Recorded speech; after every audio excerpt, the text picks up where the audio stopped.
Alright, I'm going to show you a quick YouTube video on how to get the number on a phone that's worn out.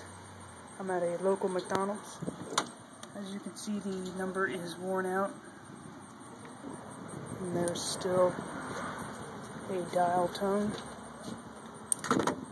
So what you do is you pick up the phone and dial 1-800-444-4444.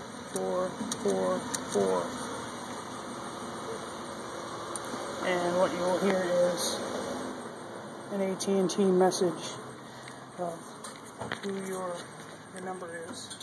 Right now I can hear my number, and what I can do is call this number now.